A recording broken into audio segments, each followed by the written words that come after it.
Je n'avais pas mis les pieds dans une installation militaire depuis le jour de ma retraite, et j'avais bien l'intention que ça reste ainsi. Il y a des années, mon travail consistait à analyser des technologies classifiées, du genre dont les gens entendent des rumeurs sans jamais les voir. Ma dernière mission m'avait laissé désabusé, me demandant si tout cela en valait vraiment la peine. C'est pourquoi, lorsque j'ai reçu l'appel du directeur Wells, ma première réaction a été de raccrocher. « Ce n'est pas une demande, Sam », m'avait-il dit. « Tu es le seul qualifié pour gérer ce qu'on voit ici. Une dernière fois, et après c'est fini. » Je me disais que je pouvais encore refuser, que tout cela pouvait devenir le problème de quelqu'un d'autre. Mais la curiosité est une vilaine chose, et Wells le savait bien. Alors me voilà, debout au milieu d'un hangar de la zone 51, face à une lourde porte en acier, du genre à indiquer qu'on garde quelque chose de bien caché derrière. Wells m'attendait de l'autre côté, adossé au bord d'une table encombrée de dossiers et de moniteurs. Il me dévisagea, remarquant sans doute les rides et les cheveux gris que la retraite avait ajoutés à mon visage. « Ravi de te revoir, Sam, » dit-il d'un ton presque sincère. « On ne t'aurait pas appelé si ce n'était pas important. » « Épargne-moi les formalités, Wells. Pourquoi je suis ici ?» Il hocha la tête et se redressa. « Suis-moi. » Il me guida dans un couloir étroit, au-delà des autorisations de sécurité et des scans rétiniens.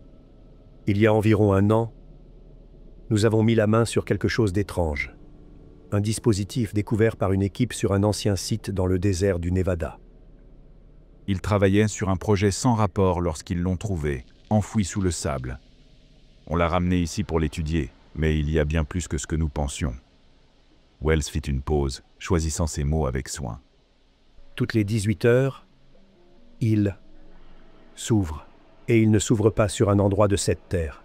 J'ai failli éclater de rire, mais Wells avait le regard d'un homme qui ne dormait plus depuis longtemps.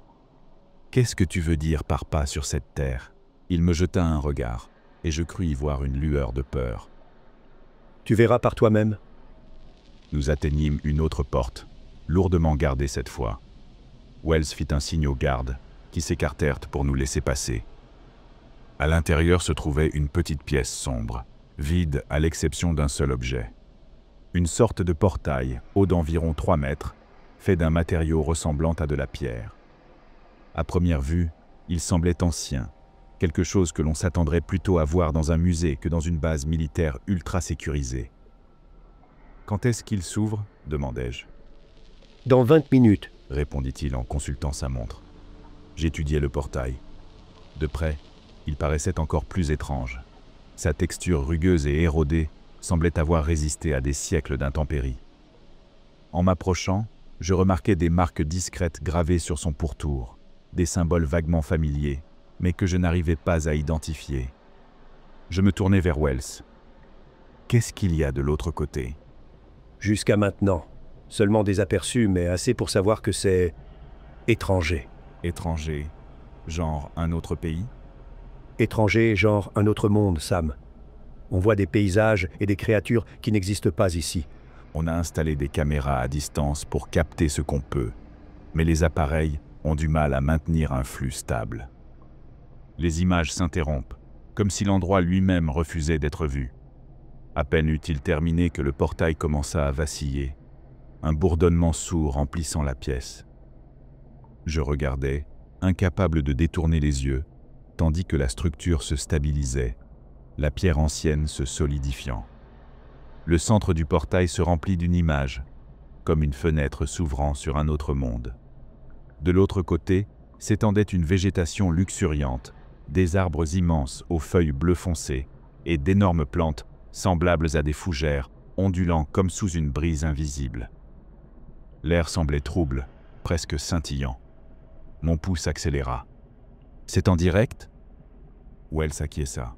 « Toutes les 18 heures, comme une horloge. On ne sait pas où cela mène, mais ça semble assez stable. On a effectué tous les tests possibles depuis ce côté, mais en réalité, Sam, on a besoin que quelqu'un passe de l'autre côté. »« Tu plaisantes ?»« J'aimerais bien, » répondit-il en me fixant. « C'est pour ça que tu es là. » Un seul aller-retour, reconnaître les lieux, ramener tout ce que tu peux trouver, n'importe quoi qui puisse expliquer ce phénomène. Je me tournai vers le portail, incapable de me défaire de l'impression que tout ceci était un piège sophistiqué. Mais le bourdonnement était bien réel, tout comme le picotement sur ma peau à la vue de ce paysage extraterrestre. Je sentais l'appel de l'inconnu, la raison même pour laquelle j'avais toujours accepté ce genre de mission. « Il me faudra quelques équipements », dis-je, les yeux toujours rivés sur les feuilles frémissantes et l'air chatoyant. On a tout prévu. Dispositif d'ancrage temporel pour te maintenir synchronisé à notre ligne temporelle, lentille BioSync pour t'aider à interpréter ce qui est étranger. Et au cas où, un scanner de neuromappage pour surveiller d'éventuelles modifications cognitives. C'est expérimental, mais ça devrait faire l'affaire. Expérimental était le mot poli pour dire non testé, typique. Mais à ce stade, j'étais déjà trop impliqué pour faire marche arrière. Wells regarda sa montre. Le portail restera ouvert pendant 30 minutes, puis il se refermera jusqu'à la prochaine fenêtre dans 18 heures. Je laissai cette information s'imprimer dans mon esprit. Donc, une fois de l'autre côté, je suis coincé pour une journée entière. Exactement. 18 heures avant la prochaine ouverture. Wells fit une pause, puis ajouta « On a envoyé des drones pour tester l'atmosphère, elle est respirable. Pas besoin de bouteilles d'oxygène, juste un masque de filtration standard en cas de particules inconnues. C'est aussi proche des conditions terrestres qu'on pouvait espérer. » 18 heures. Plus long que prévu, mais le seul moyen d'obtenir des données utiles. Wells haussa un sourcil. Toujours partant ? Je ne suis pas venu ici pour rester sur la touche, répondis-je en hochant la tête. Il me désigna l'équipement dont j'aurais besoin. Le dispositif d'ancrage temporel attaché à mon poignet était plus lourd que prévu. L'écran affichait un compte à rebours avant la prochaine ouverture du portail. Les lentilles BioSync, une fois en place, améliorèrent ma vision, rendant les détails plus nets, mais déformant légèrement la périphérie.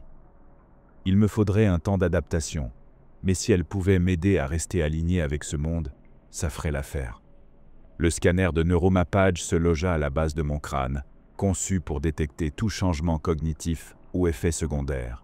« Tout est prêt », dit Wells, le ton sec mais teinté d'inquiétude. « Souviens-toi, c'est un territoire inconnu. Garde le dispositif d'ancrage intact.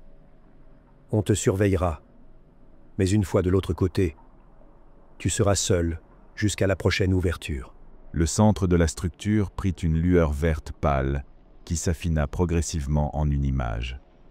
Je m'approchai, découvrant pour la première fois ce monde étranger. Une végétation épaisse, des feuilles d'un bleu profond sur des arbres gigantesques et des plantes étranges, à la fois familières et inquiétantes. Un dernier regard vers Wells. Il acquiesça et je pris une inspiration, tendant la main. La surface du portail était chaude, et quand ma main la traversa, je sentis un picotement, comme de l'électricité statique. Je fis un pas, me laissant happer complètement. Une vague de froid me submergea, et le monde de l'autre côté m'envahit de sons et d'odeurs trop intenses pour être terrestre. Le portail se referma derrière moi dès que j'eus franchi le seuil. Ma montre afficha un compte à rebours de 18 heures avant la prochaine ouverture. Un rappel implacable du temps que j'allais passer ici, coupé de tout. Je pris une lente inspiration. L'air était dense, humide, presque saturé, avec des relents doux et métalliques. Les lentilles BioSync s'ajustèrent à la lumière faible, mais étrangement claire. Je regardais autour de moi, découvrant le paysage alien. Des arbres immenses se dressaient en grappes serrées, leurs troncs épais et texturés, chaque feuille d'un bleu métallique scintillant. Le sol était recouvert d'un enchevêtrement épais de broussailles, de fougères grosses comme des portières de voiture, avec des lianes enroulées autour. Et cette lumière, douce, semblait émaner de partout à la fois, une lueur ambiante, comme si l'air lui-même la contenait. J'activai mon dispositif au poignet, enfonçant l'encre temporelle pendant que je m'enfonçais dans la végétation. L'écran indiquait de légères fluctuations, s'adaptant au différentiel temporel entre les mondes, mais restait globalement stable. Pour l'instant, l'équipement tenait le coup, et le silence autour de moi avait presque quelque chose de paisible. Puis un mouvement attira mon attention. Une grande créature insectoïde filait au sol. Elle ressemblait à un trilobite, mais avec des pattes allongées qui soulevaient son corps à plusieurs centimètres du sol. Elle s'enfuit dans les broussailles dès que je la fixais, disparaissant dans un bruissement léger. Ma première réaction fut un soulagement. La créature était méfiante. Elle s'éloignait plutôt que de s'approcher de moi. Et pourtant, la familiarité de sa forme était troublante, comme si je regardais quelque chose issu d'un passé lointain de la Terre. Je poursuivis ma progression, avançant prudemment au-dessus des racines épaisses et de la végétation dense, m'arrêtant tous les quelques mètres pour observer les alentours. La végétation devenait de plus en plus dense à mesure que je m'éloignais de la zone du portail. Mais les lentilles Bio5 ajustaient ma vision pour repérer les mouvements et mettre en évidence les formes dans les broussailles. Je tombais bientôt sur un sentier animal étroit, une légère dépression marquée par des empreintes répétées dans la terre. Je suivis la piste lentement, absorbant chaque détail autour de moi. D'étranges appels d'oiseaux résonnaient au loin, mais je ne voyais aucune créature qui aurait pu les produire. Je me demandais si les drones avaient enregistré ces sons. Cette pensée me fit me sentir comme un intrus, un visiteur dans un lieu où je n'avais pas ma place. Cette idée s'installa en moi, rendant mon esprit attentif aux moindres changements dans mon environnement. Au bout d'environ 1 heure d'exploration, je remarquai quelque chose d'étrange. Une série de marques gravées dans le tronc d'un arbre. Les motifs étaient grossiers, presque usés par le temps, formant des formes ressemblant à des symboles ou à un langage. Je m'approchai, tendant la main pour tracer l'un des motifs du bout des doigts.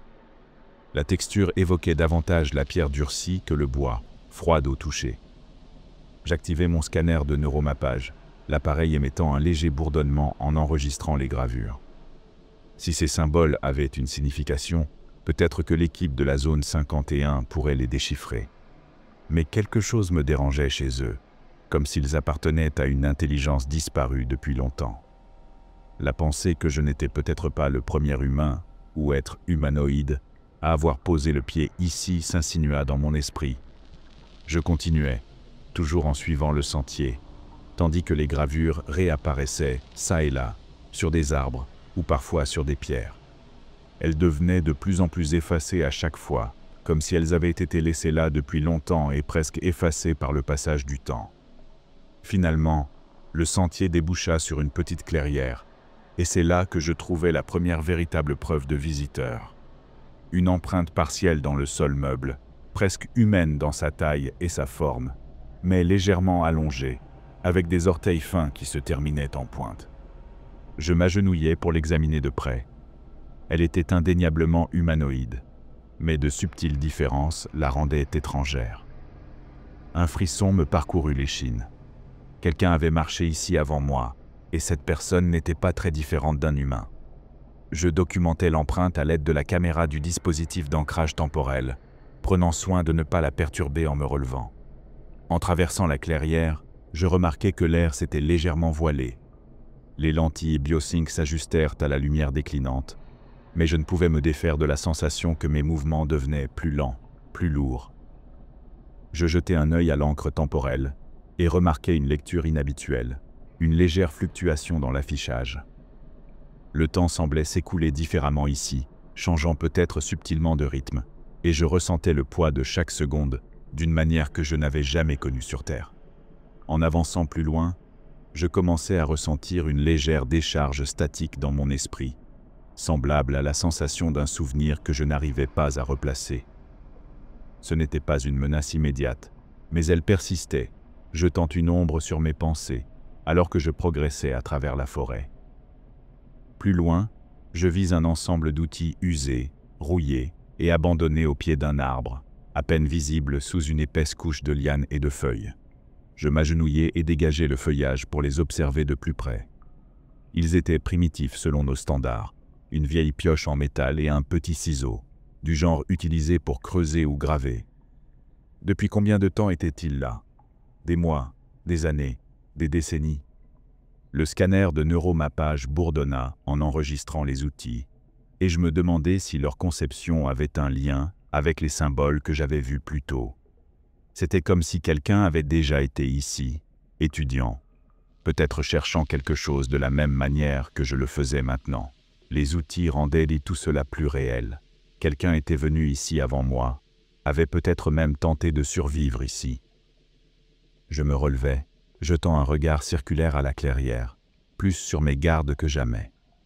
Le silence inquiétant s'installa à nouveau autour de moi, seulement brisé par de faibles bruissements de créatures tapies dans les broussailles. Elles restaient hors de vue, mais suffisamment proches pour que leur présence soit palpable. Des heures passèrent, alors que je m'enfonçais plus profondément encore, croisant des plantes et des créatures de petite taille, toutes suffisamment familières pour troubler mes repères. Je tombais sur une autre empreinte, plus grande cette fois, imprimée dans le sol meuble, indiquant le passage récent d'une créature plus massive. Ce qui avait laissé cette trace était gros, possiblement prédateur. Je pris une profonde inspiration, me rappelant que j'étais là pour explorer, pour documenter, et que la peur ne m'aiderait en rien, mais la prise de conscience que je n'étais pas seul pesait de plus en plus. Même si je n'avais pas encore vu d'être intelligent, les signes de visiteurs précédents laissaient une sensation de malaise croissant. Quoi que ce fût, cela pouvait être encore là, en train de m'observer. Finalement, j'atteignis une grande formation rocheuse. Gravés dans la pierre se trouvaient les symboles, plus nets que ceux que j'avais vus auparavant, presque frais. Cette fois, ils étaient disposés en cercle, avec un symbole central, plus grand et plus marqué que les autres. Une spirale qui semblait attirer mon regard vers son centre. Je fis un pas en arrière, jetant un dernier coup d'œil alors que le crépuscule tombait. La lueur de l'atmosphère faiblissait, et je savais qu'il me faudrait établir un abri temporaire pour passer la nuit.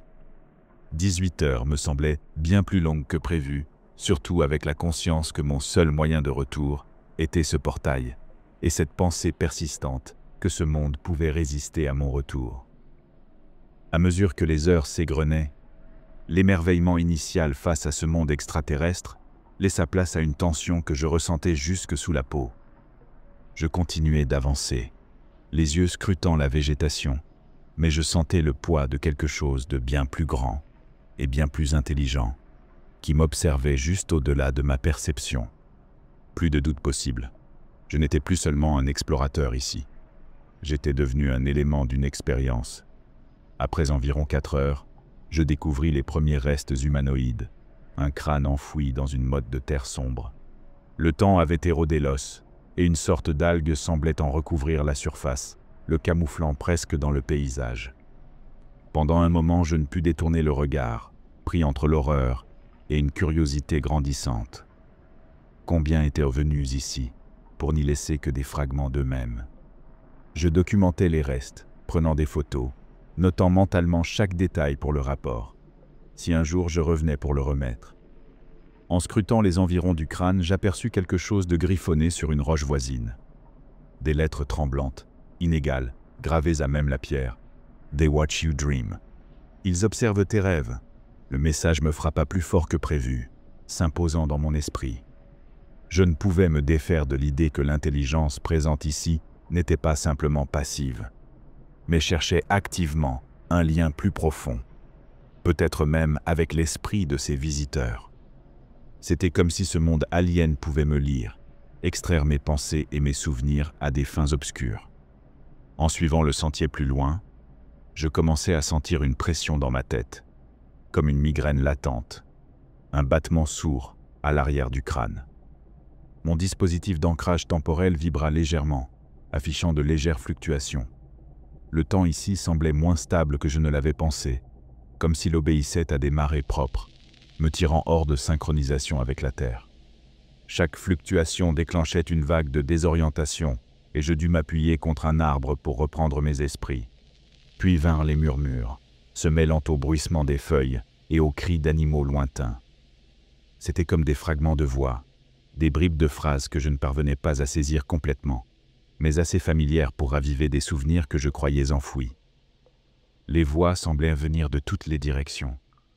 Je savais qu'elles n'étaient pas réelles, mais cela ne diminuait en rien le malaise qu'elles provoquaient. J'activais mon scanner de neuromappage, espérant que les données m'apporteraient un éclairage objectif sur ce qu'il se passait. L'appareil émit un léger bourdonnement, mais après quelques minutes, l'écran afficha une erreur. Interférence environnementale. Je jurai, prenant soudain conscience que ce monde influençait peut-être mes équipements aussi intentionnellement qu'il m'affectait moi. Je continuais malgré tout, tentant d'ignorer les murmures. Le sentier me mena à une autre clairière, où la végétation poussait en grappes emmêlées autour d'un petit autel de pierre. Des symboles, similaires à ceux déjà vus, étaient profondément gravés sur sa surface. La pierre semblait étrangement chaude sous ma main. Les symboles ici étaient plus clairs, des spirales complexes et des lignes dentelées qui racontaient une histoire que je ne pouvais déchiffrer. Un éclat métallique attira mon attention. Je me penchai, tirant d'entre la terre une gourde partiellement enterrée. Elle était vieille, cabossée, et portait un insigne qui semblait appartenir à une unité militaire. Je fronçai les sourcils en examinant la gourde, me demandant depuis combien de temps elle était là. Sa surface métallique était corrodée, et quelque chose ressemblant à de la boue séchée s'était accumulé autour du goulot, mais elle était indéniablement d'origine humaine. Je vis un autre texte, griffonné à la hâte directement sur l'autel avec une substance semblable à du charbon. « Ne fais pas confiance au portail ». Ces mots ressemblaient plus à un avertissement qu'à un simple conseil, chargé du désespoir de quelqu'un qui savait qu'il ne reviendrait jamais.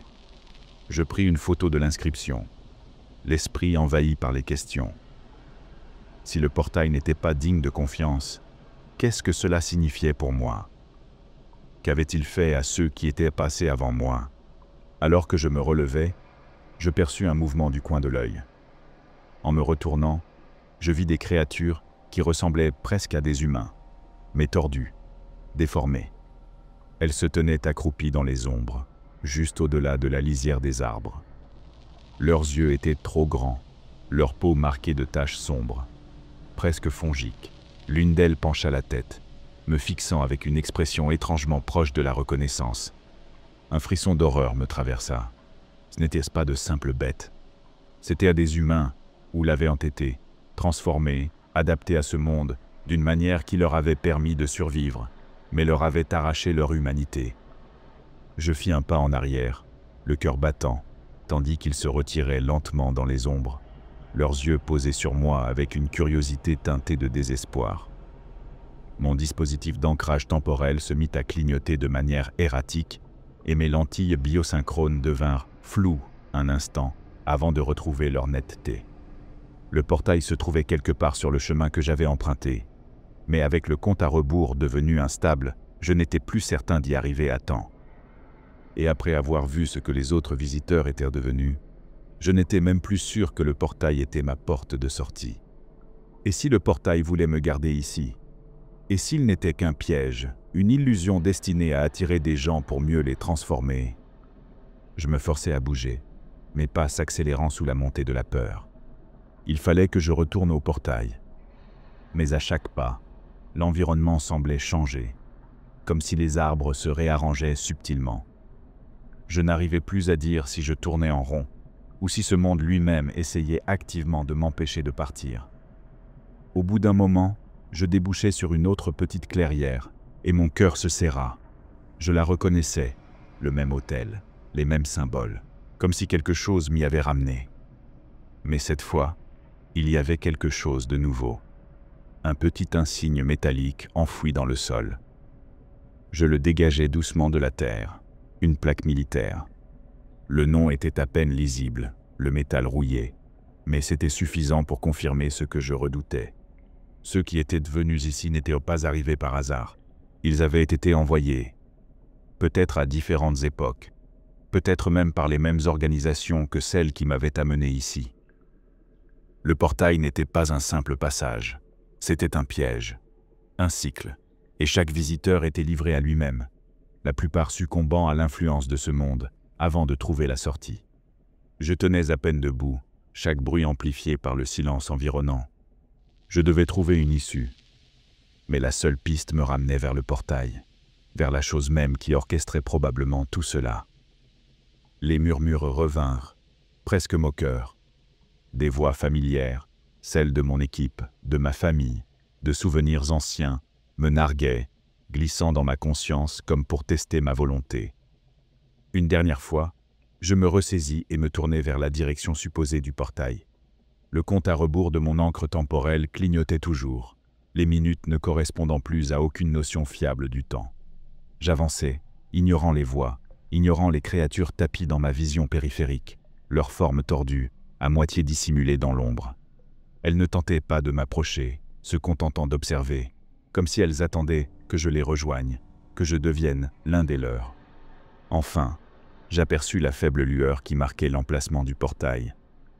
Mes jambes étaient lourdes, la fatigue m'écrasait, mais je me forçais à avancer pas à pas. Le portail vacillait, instable, comme s'il me narguait avec la promesse d'une fuite possible. En tendant la main, je ressentis la chaleur familière de sa surface. Mais en fixant le cœur du portail, un doute s'installa dans mon esprit. Ne fais pas confiance au portail. Les mots résonnèrent, et les visages des créatures me revinrent en mémoire. Autant de rappels de ce qui pouvait arriver si je faisais confiance à la mauvaise sortie. Mais avais-je le choix? Ce monde commençait déjà à me changer, à s'insinuer dans mes pensées, à me ronger un peu plus à chaque seconde. Avec un dernier regard vers ce monde extraterrestre qui avait tenté de me consumer, je me préparais et me dirigeais vers la lumière du portail. Je le traversais. La chaleur se transforma en un froid glacial. Le bourdonnement disparut, remplacé par le silence du hangar de la zone 51. Un immense soulagement m'envahit, j'étais de retour. Je me retournai et vis le directeur Wells, debout au bout du hangar, entouré de quelques assistants en blouse de laboratoire. Son expression montrait un soulagement prudent, mais dans son regard, je lisais autre chose. Quelque chose de plus sombre, comme s'il ne me reconnaissait pas vraiment. Les assistants murmuraient entre eux, me jetant des regards furtifs comme si j'étais un spécimen. Wells s'approcha, mais son pas était plus hésitant que je ne l'avais jamais vu. « Bienvenue, Sam, dit-il d'une voix posée, mais dénuée de chaleur. Il me fixait avec une intensité qui me mettait mal à l'aise. Pourquoi toute cette formalité, Wells? Il haussa un sourcil, jeta un œil aux assistants, puis me regarda à nouveau. Procédure standard après une mission par le portail. Les assistants s'approchèrent. L'un d'eux tenait un scanner portatif qui émit un bip aigu en passant sur moi. Je restais immobile, chaque fibre de mon corps tendue. L'assistant fronça les sourcils, échangea un regard avec Wells. Celui-ci hocha légèrement la tête. « On a perdu le contact avec toi pendant un moment. » reprit Wells. « On craignait que tu ne reviennes pas. » La plupart ne reviennent pas? Je fronçai les sourcils. Qu'est-ce que ça veut dire, la plupart ne reviennent pas? Combien de personnes avez-vous envoyées dans ce portail? Wells hésita, puis fit signe aux assistants de quitter la pièce. Une fois seul, il se pencha légèrement vers moi. Au fil des années, beaucoup ont été envoyés. Ils ne sont jamais revenus. On pensait que le portail menait à un territoire hostile ou à un environnement instable. Mais maintenant... Il marqua une pause, ses yeux se plissant. Maintenant, je réalise qu'ils n'ont peut-être pas pu revenir, parce qu'ils ne le pouvaient pas. Tu es revenu, Sam, mais je ne suis pas sûr que tu sois revenu au bon endroit. Ces mots me frappèrent de plein fouet. Tu es en train de me dire que ce n'est pas ma terre? Wells hocha lentement la tête. J'en ai eu le soupçon dès que tu as franchi le portail. Ce portail, ce n'est pas juste une porte. C'est un pont entre des mondes alternatifs.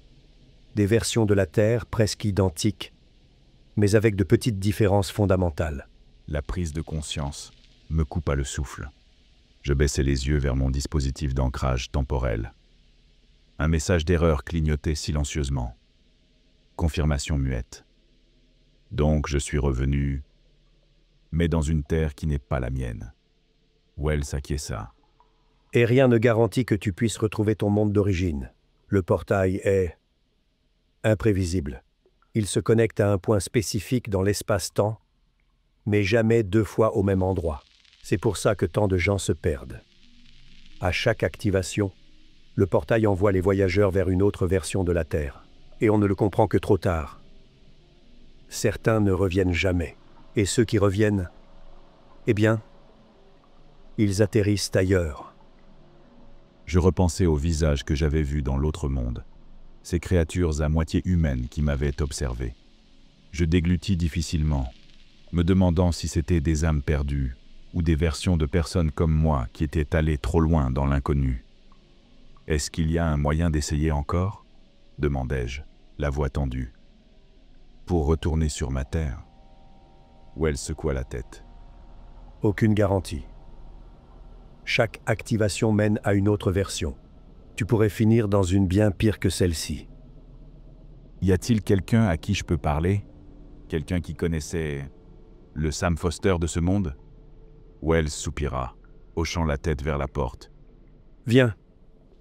Je pense qu'il y a quelqu'un qui pourrait t'aider à comprendre. » Il m'entraîna à travers les couloirs de la base, où de subtiles différences devenaient visibles. Des visages familiers me regardaient avec une reconnaissance méfiante, comme s'ils me connaissaient, tout en sentant qu'il y avait quelque chose qui n'allait pas. Finalement, nous nous arrêtâmes devant une porte. Une simple étiquette y était apposée. « Archives ». Wells tapa un code sur le clavier, et la porte coulissa en s'ouvrant. À l'intérieur, une pièce remplie de vieux dossiers, couverts de poussière, comme si personne ne les avait consultés depuis des années. Il me conduisit jusqu'à un classeur, ouvrit l'un des tiroirs et en sortit un dossier portant l'étiquette Foster Sam. Il me le tendit avec une expression grave. J'ouvris le dossier, parcourant les documents. Dossiers médicaux, rapports d'entraînement, journaux de mission. Il retraçait une vie presque identique à la mienne, mais avec des différences indéniables. Il y avait une photo de mon double, debout à côté de Wells. Tous deux étaient plus jeunes. Une boule se forma dans ma gorge, accompagnée d'un profond sentiment de décalage. Alors ce Sam-là, il n'est jamais revenu? Et maintenant, tu crois que j'ai pris sa place? Disons plutôt que tu as comblé un vide, répondit Wells d'une voix basse. Cette base ne s'est jamais vraiment remise de sa perte.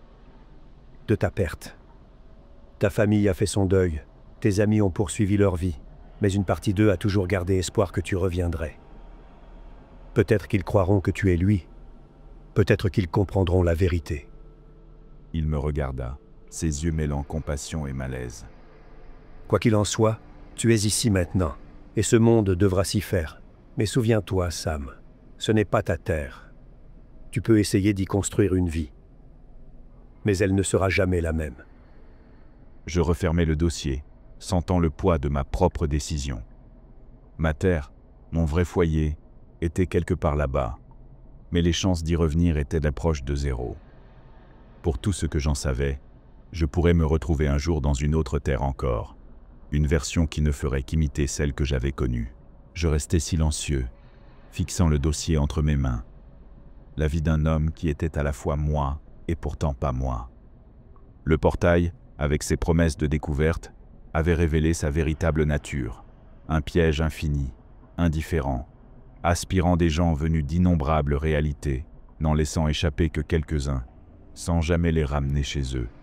Cette révélation était brutale, un rappel que la curiosité, une fois nourrie, pouvait conduire à des pertes inimaginables. Alors que je quittais la base, croisant des visages qui me regardaient avec une familiarité hantée, je compris que j'étais devenu un étranger à ma propre vie. Ce monde, cette terre, n'était pas la mienne, mais elle s'en approchait suffisamment. Et tandis que le portail s'éteignait derrière moi, la finalité de tout cela me frappa. Il n'y aurait pas de retour en arrière. Ce monde devrait devenir mon foyer, même s'il n'était pas celui que j'avais quitté.